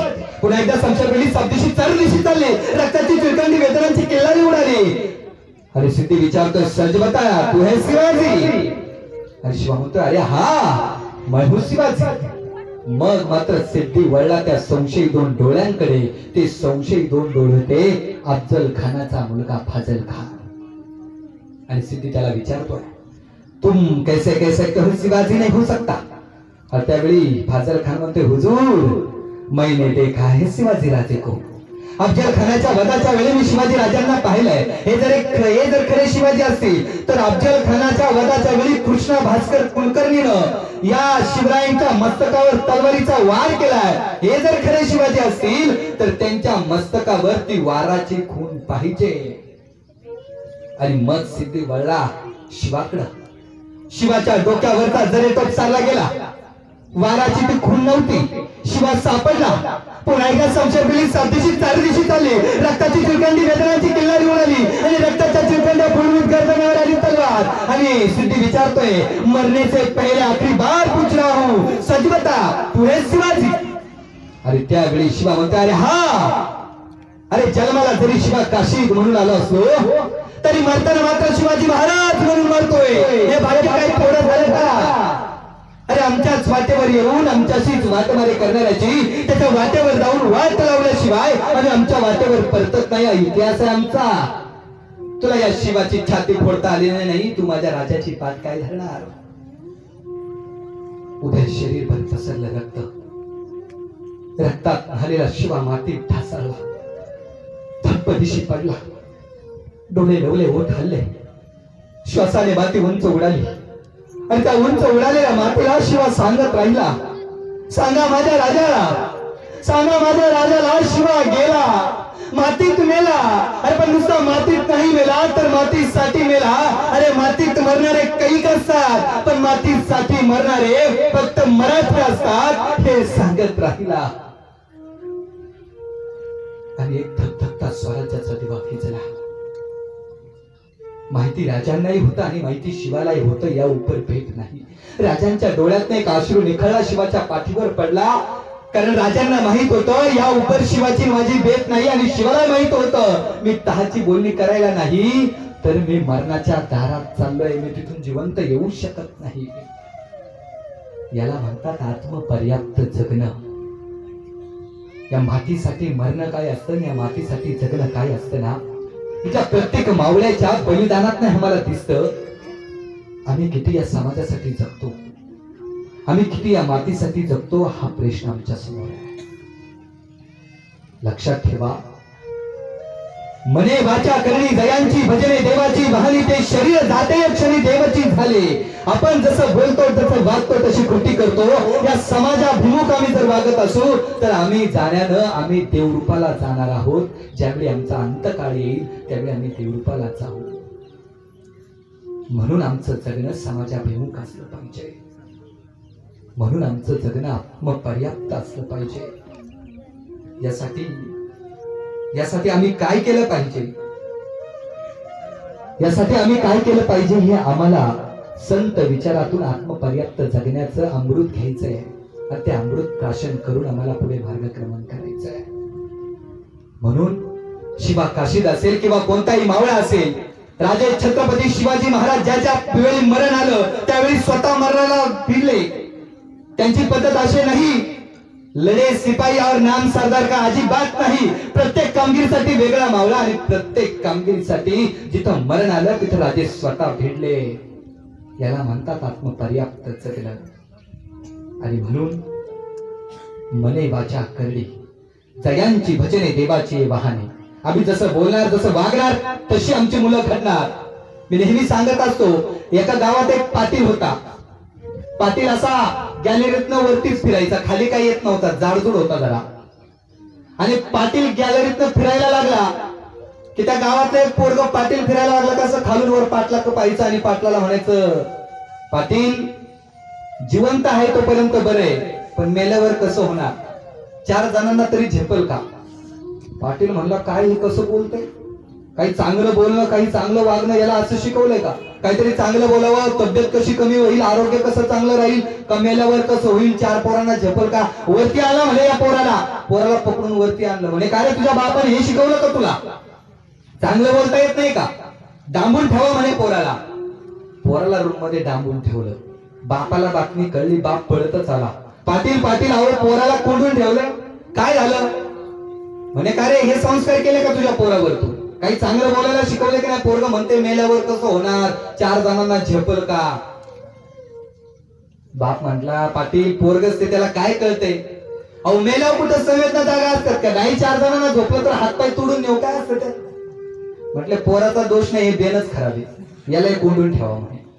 बापालाही कोंडून ठेवला. आता आजाला ही बातमी कळली, आजा पार पळतच आला.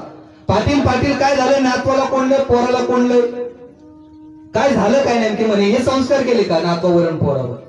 नातू म्हणताय 4 लोकांना झेपलं नाही, मेल्यावर कसं होईल? 4 लोकांना झेपल का?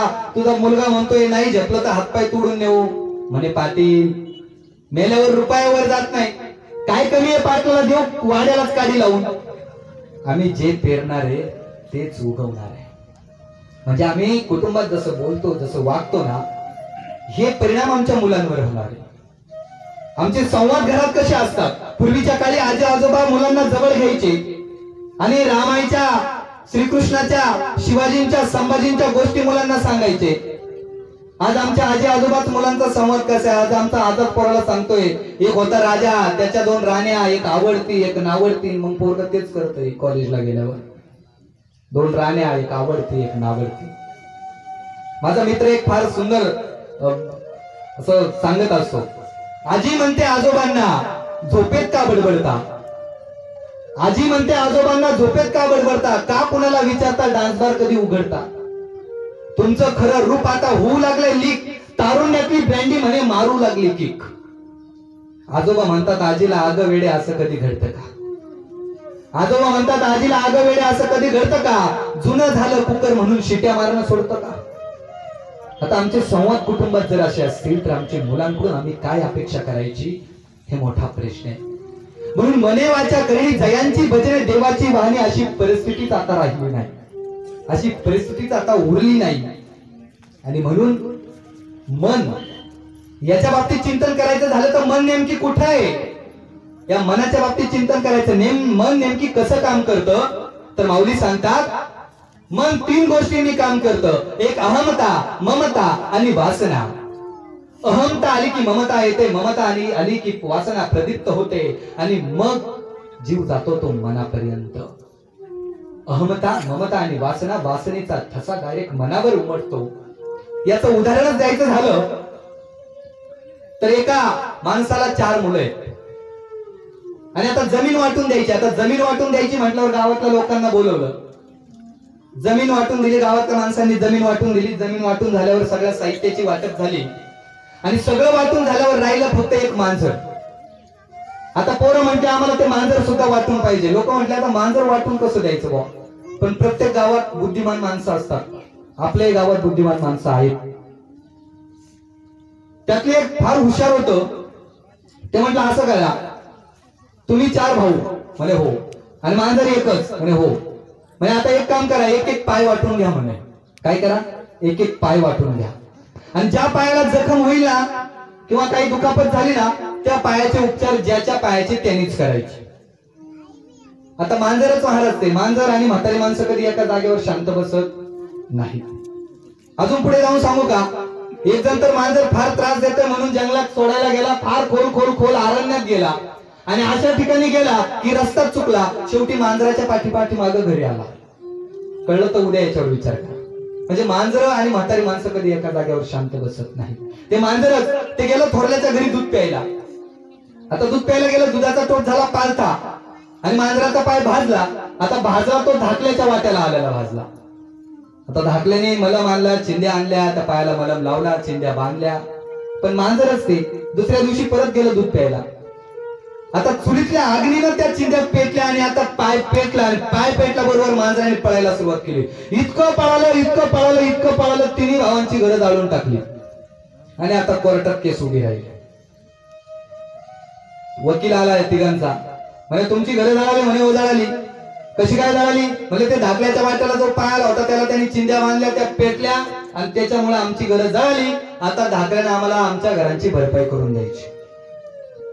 आता धाकल्याचा वकील आला, या तिघांना घेतलं कडघऱ्यात.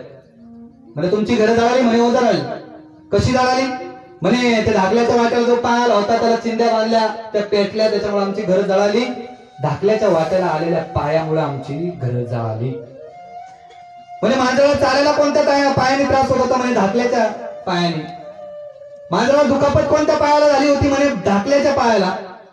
म्हणे मांजराला चालायला कोणत्या पायाने त्रास होत होता? म्हणे धाकल्याच्या पायाला. आणि मग जर धाकल्याच्या वाट्याला आलेल्या पायाने जर मांजराला चालायला त्रास होत होता, तर मग तुमच्या घरापर्यंत मांजर गेलं कोणत्या पायाने? एवढं जरी आम्हाला कळालं तरी आम्हाला मनापर्यंत जाता येईल. अहमता, ममता आणि वासना, आणि मग या 3 पायांनी मनापर्यंत जातोय तो जीव. आणि म्हणून अहमता आली की वासना येते, अहमता आली की ममता येते, ममता आली की वासना प्रदीप्त होते, आणि मग त्याचा ठसा मनावर उमटतो. हे झालं मन. आणि मग आम्ही चिंतन करायचं की मन नेमकी कुठे आहे. आता वाचा, माणसं बोलत सुद्धा चांगली नाही. आणि एक लक्षात ठेवा, या समाजाची रीतच आहे. आम्ही जर इतिहासात डोकावलं तर समाज ज्या माणसांनी चांगलं काम केलं त्यांना कधीच चांगलं म्हणत नाही. एखादा काहीतरी चांगला करायला उभा राहिला तर लोक त्याला वाईट म्हणतात. आणि ही समाजाची रीत आहे. आणि एक लक्षात ठेवा, लोक ज्या माणसाला वाईट म्हणतात ना, तोच माणूस प्रगतीकडे चाललेला असतो. कारण परत हीच लोक त्याला सॅल्यूट करणारी असतात. हे ध्यानात ठेवा. इतिहासात डोकावा, गाडगे महाराजांना लोकांनी शिव्या घातल्या, त्यांना कधी भाकर दिली नाही, त्यांच्यावर शेण फेकलं, पण त्याच गाडगे महाराजांच्या पायावर आज नतमस्तक होता. ज्ञानोबा रायांना संन्यासाचं पोर म्हणून याच समाजाने चिरवलं, लोटलं, त्यांच्या झोळीत शेण टाकलं, त्यांना भाकरी दिली नाही, पीठ दिलं नाही. आज त्या माऊलींच्या दर्शनासाठी लाखोंच्या संख्येने लोक आळंदीला जातात. हे वास्तवादी आहे. इतिहासातून काहीतरी आम्ही शिकलं पाहिजे. इतिहास नुसता विसरून चालणार नाही, कारण इतिहास विसरणारी लोक इतिहास घडवू शकत नाही, आणि इतिहास घडवणारे लोक इतिहास विसरू शकत नाही. म्हणून इतिहास जर घडवायचा असेल तर या समाजाचा विचार थोडा वेळ बाजूला ठेवा. समाज आपल्याला वाईट म्हणणार, समाजासाठी झुंजणाऱ्या माणसाला नेहमी अनंत अडचण येणार. पण लक्षात ठेवा, त्यावेळी अनंत अडचणीतून मार्ग काढा, आत्मपर्याप्त जगण्याचं काम करा, समाजासाठी जगण्याचं काम करा. हाच समाज पुन्हा तुम्हाला चांगलं म्हणेल. आमच्याकडे असे जिवंतपणे माणसांना चांगलं म्हणायचं नाही, पण मेल्यावर मात्र ते मितभाषी होते, ते खूप चांगल्या स्वभावाचे होते. ही वस्तुस्थिती आहे, समाजाची आहे, ही परंपरा आहे, हा इतिहास आहे. आणि म्हणून आपण जेव्हा काहीतरी चांगल्या कामाला उभं राहतो, आपल्याला 10 जण वाईट म्हणणारच. ही खुणगाट मनाशी बांधायचं, चांगल्या कामात झोपून द्यायचं. यश तुमच्या चरणाशी लोळण घेतल्याशिवाय राहणार नाही. म्हणून वाचा, माऊली सांगतात, मन, वाचा आणि करणी. आता वाचेनं लोक चांगलं सुद्धा बोलत नाही. तो चांगलं बोलत तर काय बिघडेल का? आता मी एकदा इष्टीने चाललो होतो, गर्दी होती इष्टीत, फार एक म्हातारी आजी त्या इष्टीत चढली. चढल्याबरोबर म्हटली, माय एसटीला पर आग लागली. म्हटलं कुठं आग लागली? म्हणजे मागून उतरता येईल. लोकांनी काहीच केलं नाही, ढकललं. ती आजी माझ्यापर्यंत आली. मी आजीला विचारलं, काय झालं आजी? म्हणजे भाऊ पार गुडगा पार पेटलाय. आहे का कुठं चांगलं बोलणं? म्हटलं मग कशाला आली? आपलं घरी थांबायचं ना. गेलते डॉक्टरला आग लावायला. म्हटलं मग भेटला का डॉक्टर? आली एकदाची राग रांगोळी करून. आता कुठं वाटतं वापरता ज्ञानोबांची ओळी, मिटले परी रसाळ शब्द कल्लोळ जैसे अमृताचे. माणसांना चांगलं सुद्धा बोलता येत नाही हो. जी माणसं खरंच चांगलं काम करतात ना, त्याचं 2 शब्दात जर कौतुक केलं ना, तर ती माणसं अशी भरारी घेतात. पण आमच्या समाजाची नेमकी, आणि मराठी समाजाला तर हा मिळालेला शाप आहे. एकमेकाचे पाय ओढण्यात आमचा वेळ जातो. मात्र तुम्ही कधी मारवाडी समाजाला बघा, एकमेकाला सपोर्ट करून वरती व्यवसायात काढणारी माणसं मारवाडी समाजात मिळतील आम्हाला. कधी कोणाचा पाय खेचणार नाही. पण आमची खेकडा प्रवृत्ती कधीच नाही. एखादा चांगला उच्च स्थानावर जायला लागला ना, त्याचं कुटाळ सुरू झालं म्हणून समजा. आणि हा आमच्या समाजाला मिळालेला शाप आहे. अरे संतांना सुद्धा सहन करावं लागलं. आणि म्हणून संत त्यांच्या पद्धतीने त्यांचा विचार घेऊन पुढे गेले. आज त्या संतांच्या दर्शनासाठी, त्यांच्या चरित्रासाठी आम्ही लाखोंचा खर्च करतो. पण जेव्हा ते हयात होते तेव्हा त्यांचं महत्व आम्हाला कळलं नाही. आणि हेच आहे, आपण आत्मपर्याप्त जगताना आपल्याला अनंत अडचणी येतील, अनंत अडचणी येतील, परंतु त्या आपल्या कर्तव्यापासून परांमुख होऊ नका. भगवान श्रीकृष्ण अर्जुनाला सांगतात, तस्माद परिहारते न त्वम सोचितु महर्षी. तू तुझ्या कर्तव्यापासून परांमुख होऊ नकोस अर्जुना. अरे हे तू ज्या देहावर मोह करतोस, ज्या देहावर तुझा लोभ आहे, ज्या देहावर तू प्रेम करतोस ना, हा देह तुला सोडून जावंच लागणार. कारण ज्याचा जन्म आहे त्याचा मृत्यू निश्चित आहे. जातस्य ध्रुव मृत्यू. ज्याचा जन्म आहे त्याचा मृत्यू निश्चित आहे. ध्रुवं जन्म मृतस्य च, आणि ज्याचा मृत्यू निश्चित आहे त्याचा जन्म निश्चित आहे. म्हणून तू या शरीरावर मोह करू नकोस, तू तुझं कर्तव्य पार पाड. तस्माद परिहार्यते, तुझ्या अपरिहार्य कर्तव्यापासून तू परांमुख होऊ नकोस. ही शिकवण श्रीकृष्णांनी गीतेमधून अर्जुनाला दिली आणि खऱ्या अर्थानं अर्जुनाने त्याचं कर्तव्य पार पाडलं. आम्ही यातून काय शिकणार आहोत, यातून काय आम्ही अर्थ घेणार आहोत, काय बोध घेणार आहोत, हे गरजेचं आहे. आणि म्हणून आम्हाला आत्मपर्याप्त जगायचं असेल तर आम्हाला संत विचार अवलंबले पाहिजे. आम्ही कधीतरी शिवचरित्रात डोकावून पाहिलं पाहिजे. आणि आई वडिलांच्या स्वप्नपूर्ततेसाठी स्वतःच्या आयुष्याचं रणकंदन करून घेणारा शुभा राजा या महाराष्ट्रात घडत असेल तर या महाराष्ट्रामध्ये, या महाराष्ट्राचं दुर्दैव आहे, सगळ्यात जास्त वृद्धाश्रमांची संख्या कुठे असेल तर या महाराष्ट्रात आहे. ज्या देशाला माता नावाने संबोधलं जातं ती आमची भारत माता, पण आमच्या आज मातांवर काय वाईट अवस्था आहे हे आमच्या डोळ्यासमोर दिसत आहे. आणि म्हणून आम्ही कधीतरी जगताना आत्मपर्याप्त जगता जगलं पाहिजे. आम्हाला जर ज्ञानेश्वरी कळली, आम्हाला जर गाथा कळला, आम्हाला जर शिवचरित्र कळलं, आम्हाला छत्रपतींच्या आई वडिलांविषयी असणारी तळमळ समजली, आम्हाला स्वराज्याविषयीची असणारी त्यांची तळमळ समजली तर आमचं जीवन फार सुंदर आहे. आम्हाला आत्मरथ होता येईल, आम्हाला आत्मतृप्त होता येईल, आम्हाला आत्मपर्याप्त जगता येईल. या तीनही गोष्टी आम्हाला जेव्हा कळेल तेव्हा मनुष्य पूर्णात्मा म्हणून गौरविला जाईल, पण हे संतांशिवाय नाही. म्हणून आमचं आयुष्य आम्ही प्रामाणिकपणे जगलं पाहिजे, कारण आमचं जीवन फार सुंदर आहे. रेशमाचा किडा एकच वर्ष जगतो, पण 80, 90, 100 वर्ष टिकेल, सुंदर दिसेल, तलम राहील असं वस्त्र देऊन जातो. आम्ही 80, 90, 100 वर्ष जगतो, पण स्वतःसाठी आणि समाजासाठी काय देऊन जातो? दिस इज अ क्वेश्चन मार्क. हा सगळ्यात मोठा प्रश्नचिन्ह आमच्या समोर आहे. अरे चंदन स्वतः दिसत, विचार करावा, सुगंध दुसऱ्याला देतो, दिवा स्वतः जळतो, या संपूर्ण जगाला दैदिप्यमान करतो. आमच्या जगण्यात सुद्धा एक नवीन ऊर्जा असावी, आमच्या जगण्यात सुद्धा एक नवीन उर्मी असावी, हे कधीतरी आम्ही पाहिलं पाहिजे. त्यासाठी संत विचार आमच्या जीवनामध्ये अवलंबले पाहिजे. आणि नाही काही करता आलं तरी आई वडिलांच्या स्वप्न पूर्ततेसाठी जगता आलं पाहिजे, कारण आई वडिलांच्या स्वप्न पूर्ततेसाठी जगणारी मुलं या समाज हितासाठी जगतात, हे तितकंच सत्य आहे. शुभा राजांचं उदाहरण आमच्या डोळ्यासमोर आहे.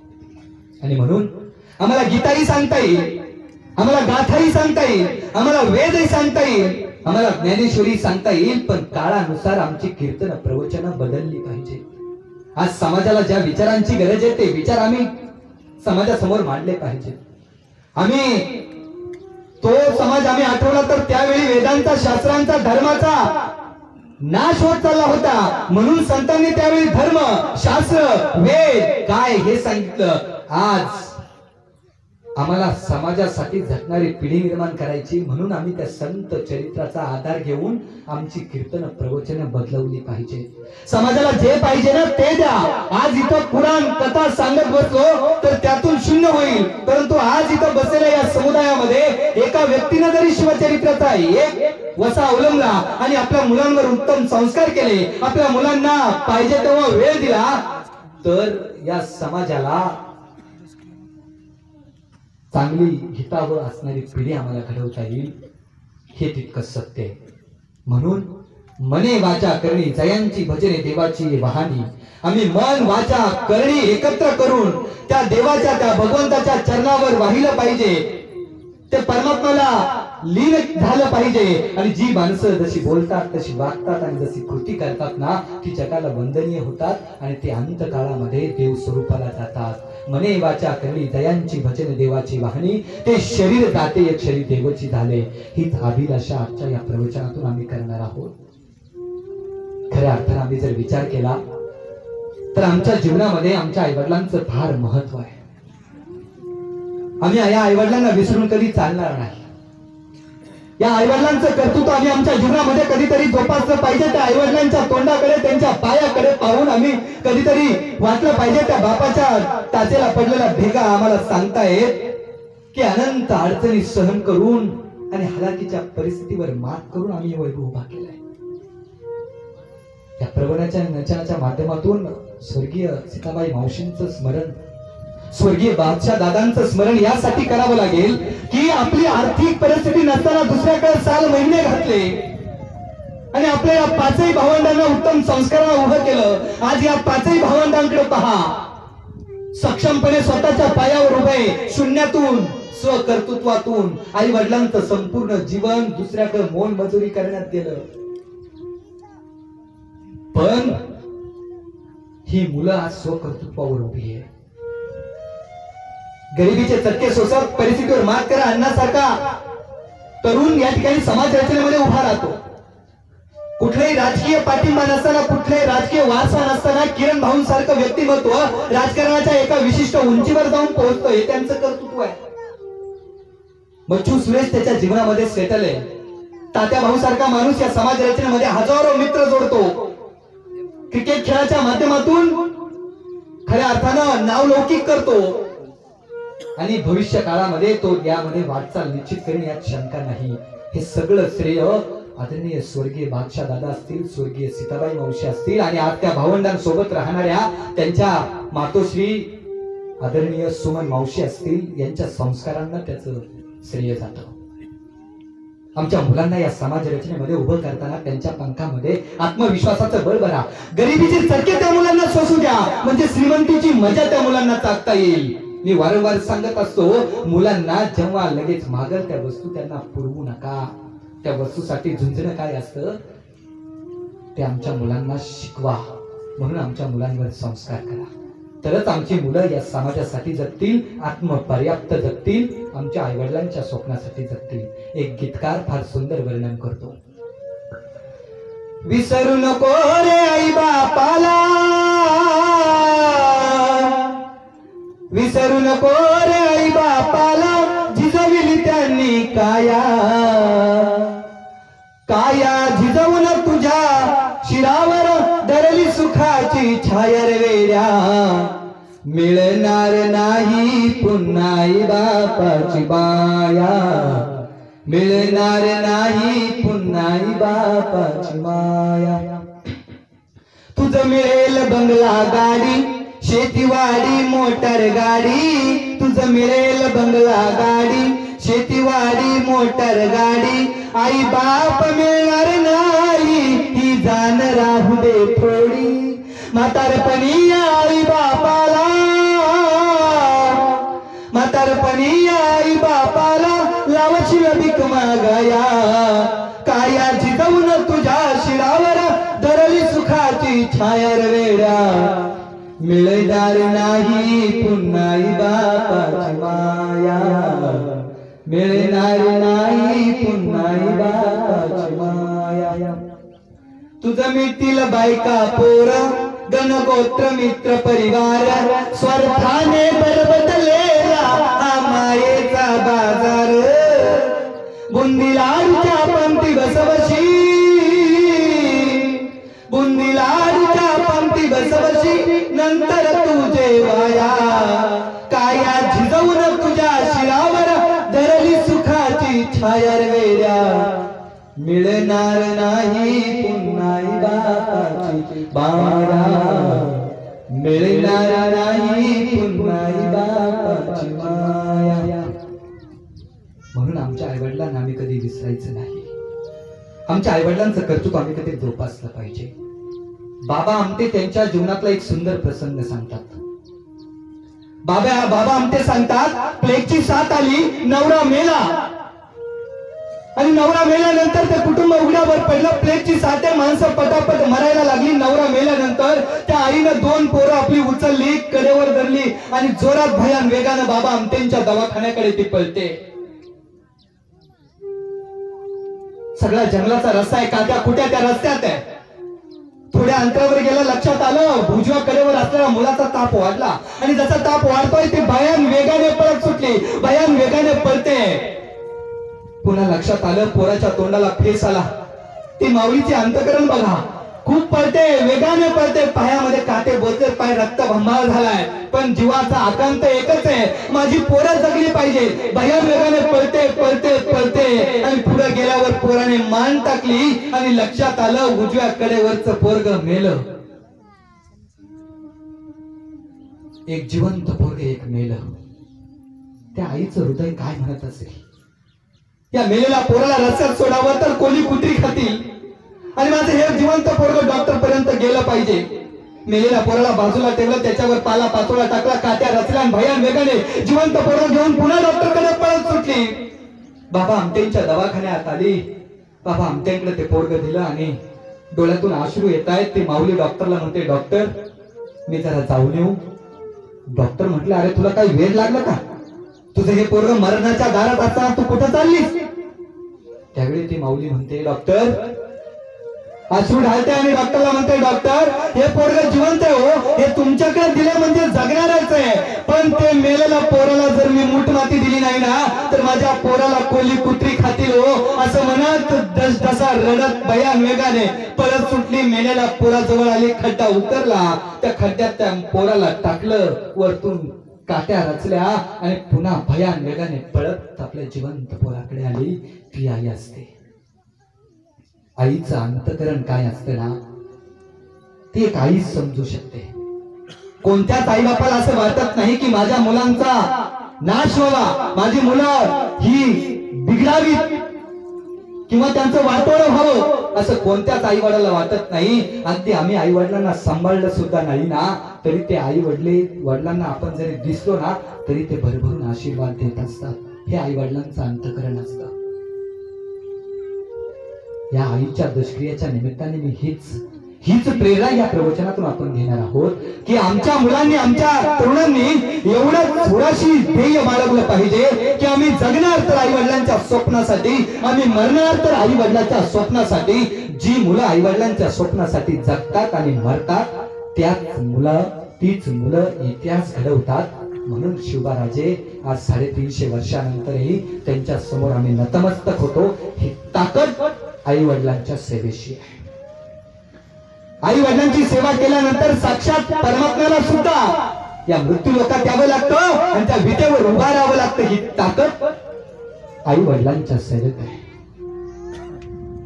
आई वडिलांची सेवा करतोय भक्त पुंडलिक, हे उशिरा कळलं पण आई वडिलांची सेवा करायला सुरुवात केली. आई वडिलांची इतकी सेवा केली की देहभान विसरला. साक्षात तिन्ही लोकांचा बाप त्या ठिकाणी आला. पाहुणा आल्यानंतर अतिथी देवो भव, त्या पाहुण्याचा सन्मान झाला पाहिजे, पण पाहिलं नाही. देव म्हणाला, अरे पुंडलिका मी तुला भेटायला आलो रे. अरे कोण रे तू? अरे त्यावेळी भगवान परमात्मा म्हणतात, अरे मागं वळून तरी बघ. आणि मागं वळून पाहिल्यावर साक्षात या तिन्ही लोकांचा बाप उभा आहे. पण माझे आई वडील जवळ पडलेली वीट भिरकावली आणि उभे राहा. आई वडिलांची सेवा चालू आहे. युगे 28 झालेत, अजूनही विटेवर उभी करण्याची ताकद आई वडिलांच्या सेवेमध्ये आहे. म्हणून त्या आई वडिलांचं कर्तृत्व आम्ही काहीतरी जाणलं पाहिजे. आणि जी आई वडील आपल्या मुलांसाठी वेळ देतात ना त्याच आई वडिलांसाठी आपली मुलं वेळ देतात. शुद्ध बीजापोटी फळे रसाळ कोमटी. आपल्या संस्कारातनं मुलं उभी राहतात. म्हणून आमच्या मुलांवर आम्ही संस्कार केले पाहिजे तरच ती मुलं आपलं कर्तृत्व जाणतील. आणि मुलांनी आमच्या वडिलांचं कर्तृत्व जाणलं पाहिजे. त्या आईचं वर्णन करताना एक कवी भाषाकार खूप छान वर्णन करतो. आई तुझ्या मूर्ती वाणी या जगात मूर्ती नाही, अनमोल जन्म दिला गाई तुझे उपकार फिटणार नाही. अनमोल जन्म दिला गाई तुझे उपकार फिटणार नाही. बालपणी मी खेळत खेळत, बालपणी मी खेळत खेळत होत जमाताना, अमृताहुनी गोड पाजलास पाना. तुझ्या या उपकाराची कधी जाणीव झाली नाही, अनमोल जन्म दिला गाय तुझे उपकार फिटणार नाही. अनमोल जन्म दिला गाय तुझे उपकार फिटणार नाही. त्या आईनं तळ हाताच्या फोडाप्रमाणे जपलं. हाडाची काड्या आणि रक्ताचं पाणी करून आपल्या मुलांना वाढवलं. त्या बापानं स्वतःच्या घासातला घास बाजूला काढून आपल्याला भरवलं, आपल्याला जगवलं. अरे हाडाची काढ आणि रक्ताचं पाणी करणारे आई बाप आम्ही जर विसरलो तर आम्ही या समाजासाठी आत्मपर्याप्त कसं जगू? ही शोकांतिका आज आमच्या महाराष्ट्रामध्ये, आमच्या भारत देशामध्ये आहे. आम्ही कधीतरी त्या आईवडिलांना जाणलं पाहिजे, त्या आईवडिलांना जोपासलं पाहिजे. जसं आईचं महत्व, आमची आई आमच्या कुटुंबाचं मांगल्य असतं, तसं आमचा बापही आमच्या कुटुंबाचं अस्तित्व असतं. प्रत्येक व्याख्यानकार, प्रत्येक प्रवचनकार, प्रत्येक कीर्तनकार आईवर तोंड भरून बोलतो. मान्य आहे, आई आमच्या जीवनामध्ये अतिशय महत्वाचं दैवत आहे, पण आमचा बाप कुठेतरी विसरला असं वाटत नाही का? त्या बापाचं कर्तृत्व का आम्हाला दिसत नाही? त्या बापाचा चेहरा आम्हाला एकच, तापित, रागीत, व्यसनी, मारधोड करणारा आमचा बाप. कारण आईच मुलाला सांगते शांत बस, नाही तर तुझ्या बापाला सांगत. आणि मग पोराला लहानपणापासूनच हे संस्कार होतात की बापाला सांगेल म्हणजे बापाला जर सांगितलं तर बाप आपल्याला मारल्याशिवाय राहणार नाही. म्हणजे आपला बाप म्हणजे फक्त मारणारा, जोडणारा, एवढीच त्या बापाची इमेज आहे का? अरे बाप हा नारळाच्या फळासारखा आहे, बाहेरून केसर आहे, कठीण कवच आहे, पण त्याच्या आतमध्ये मृदू पाणी आहे, गोड खोबरे. त्या बापाला प्रसंगी कठीण वागावं लागतं, कुटुंबात कडक राहावं लागतं, प्रसंगी मारझोड करावी लागते, पण त्या बापाचं अंतकरण फार हळवं हो. हा बाप आम्ही कधीतरी समजून घेतला पाहिजे. त्या बापाचं अंतकरण फार हळवं आहे. आमच्या कुटुंबामध्ये जर आम्ही पाहिलं तर आमचा बाप कधी रडत नाही. थोडं काही झालं तर आमची आई रडून मोकळी होते, तिचं मन मोकळं करते, पण माझ्या बापाला रडता येत नाही. कारण माझा बाप जर रडला ना तर माझ्या बापाला समोर मुलं बाळ दिसतात. मी जर रडत बसलो तर माझ्या कुटुंबाचं काय, माझ्या पोराबाळांचं काय? अरे खंबीर हृदयानं जगणारा माझा बाप कधी विसरून चालणार नाही. माझा बाप फाटके कपडे वापरील, चप्पल जर तुटली ना तर ती शिवून शिवून परत वापरील, पण पोरांनी जर कपडे मागितले ना तर पोराला नवे कपडे आणून देईल. हे बापाचं कर्तृत्व आहे. स्वतःला चप्पल नवीन घेणार नाही, पण पोराची चप्पल जरी तुटली तरी पोराला चप्पल घेऊन देणारा माझा बाप आहे.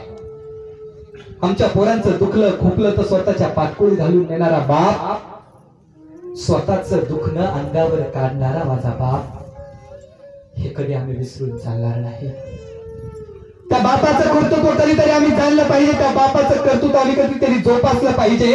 आणि म्हणून तरुण पिढीनं आमच्या बापाच्या उकललेल्या टाचांकडे बघा. आयुष्यभर आपल्या डोळीवर सुखाचं छत्र मिरवण्यासाठी हा बाप आमच्यासाठी झिजत आला. म्हणून त्या बापाचं कर्तृत्व आणि म्हणून त्या आईचं कर्तृत्व आम्ही कधीतरी जाणलं पाहिजे.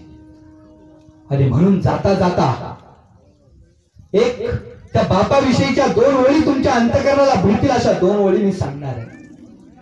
पण इथं बसलेल्या सगळ्या श्रोत्यांना माझी विनंती आहे, बापाचं हे कर्तृत्व ऐकत असताना स्वतःचा बाप डोळ्यासमोर धरा. कारण जोपर्यंत आई वडील आपल्या सोबत आहे तोपर्यंत त्या आई वडिलांचं कर्तृत्व आम्हाला कळणार नाही. पण आमच्या जीवनातून आमचे आईबाप जेव्हा निघून जातील ना त्यावेळी पावली त्यांची आठवण झाल्याशिवाय राहणार नाही आणि पावली त्यांची जाणीव झाल्याशिवाय राहणार नाही. बाप गेल्यानंतर जबाबदारी काय असते हे मुलाला कळतं आणि त्यावेळी बापाचं कर्तृत्व त्याला कळतं. पण तोपर्यंत वेळ निघून गेलेली असते. जोपर्यंत आमचा बाप जिवंत आहे तोपर्यंत त्याला मिठी मारा, तोपर्यंत त्या बापाच्या गळ्यात पडून एक दिवस त्याचे कृतज्ञता व्यक्त करा. त्या बापाला स्वर्गात गेल्याचा आनंद होईल.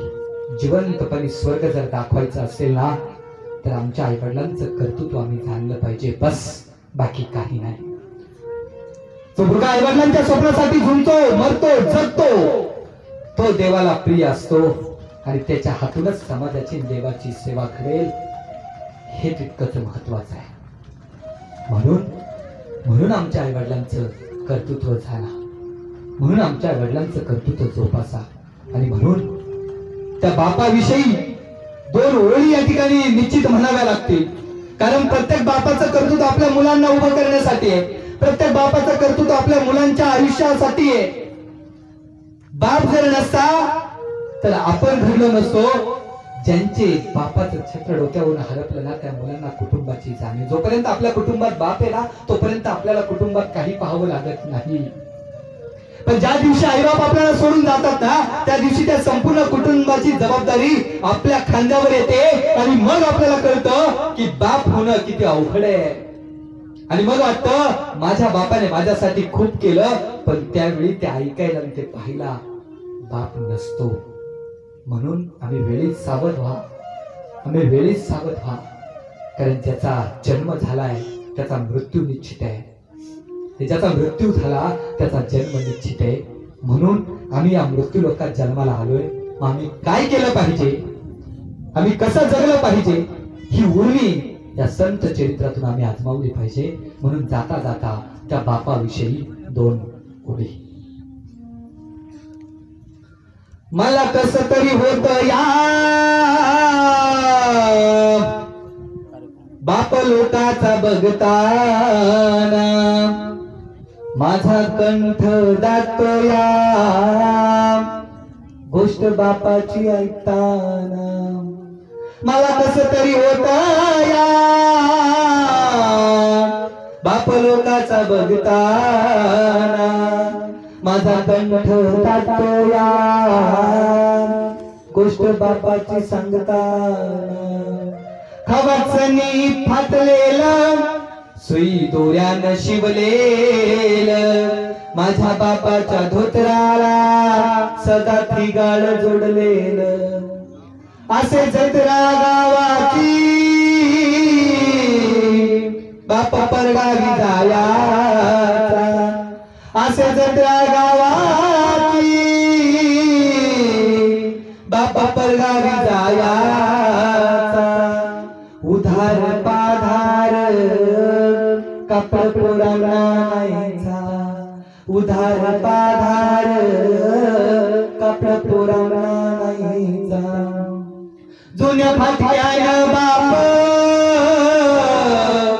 कसा जत्रेत फिरायचा, जुन्या फाटक्यानं बाप कसा जत्रेत फिरायचा. आप सुखाची चिंता तो मनात करायचा. चूल पेटत नव्हती दिस दिवस घराला, चूल पेटत नव्हती दिस दिवस घराला.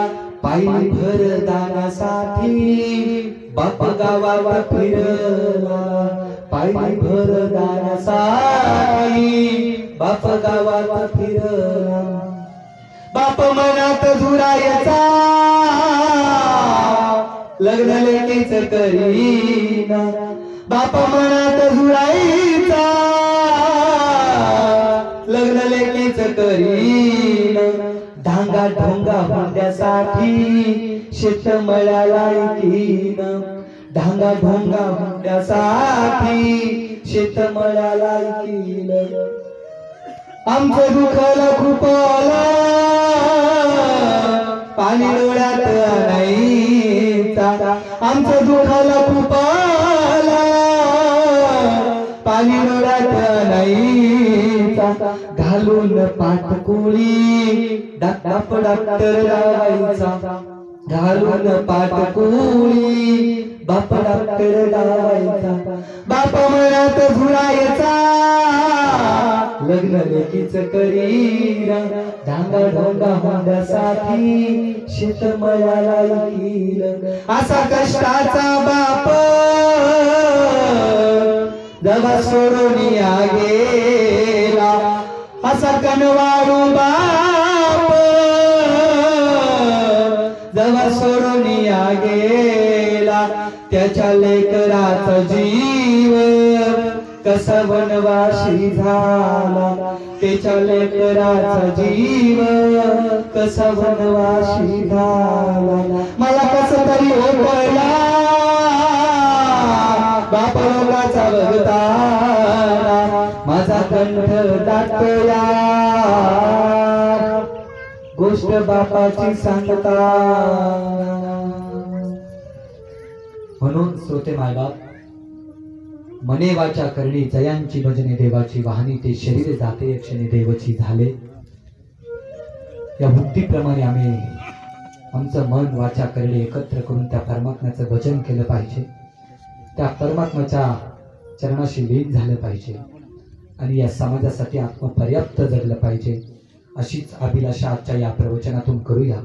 हीच उर्मी जर आम्ही आज या प्रवचनातून नेली तर खऱ्या अर्थाने या स्वर्गीय सीताबाई मावशींनाही श्रद्धांजली अर्पण होईल असं या ठिकाणी अभिलाषा करूया. आणि यानंतर श्रद्धांजलीपर मनोगत होती, त्यानंतर पसायदान होईल आणि त्यानंतर महाप्रसादाचा कार्यक्रम होईल. तरी सर्वांना विनंती, कुणी जागेवर उठू नये. झालेली सेवा ही भगवान परमात्म्याच्या चरणी अर्पण करूया. पुंडलिका वरदे हरी विठ्ठल श्री ज्ञानदेव तुकाराम पंढरीनाथ भगवान की जय. माऊली ज्ञानेश्वर महाराज की जय. जगद्गुरु तुकाराम महाराज की जय. राष्ट्रमाता राजमाता माँसाहेब जिजाऊ की जय. छत्रपती शिवाजी महाराज की जय. छत्रपती संभाजी महाराज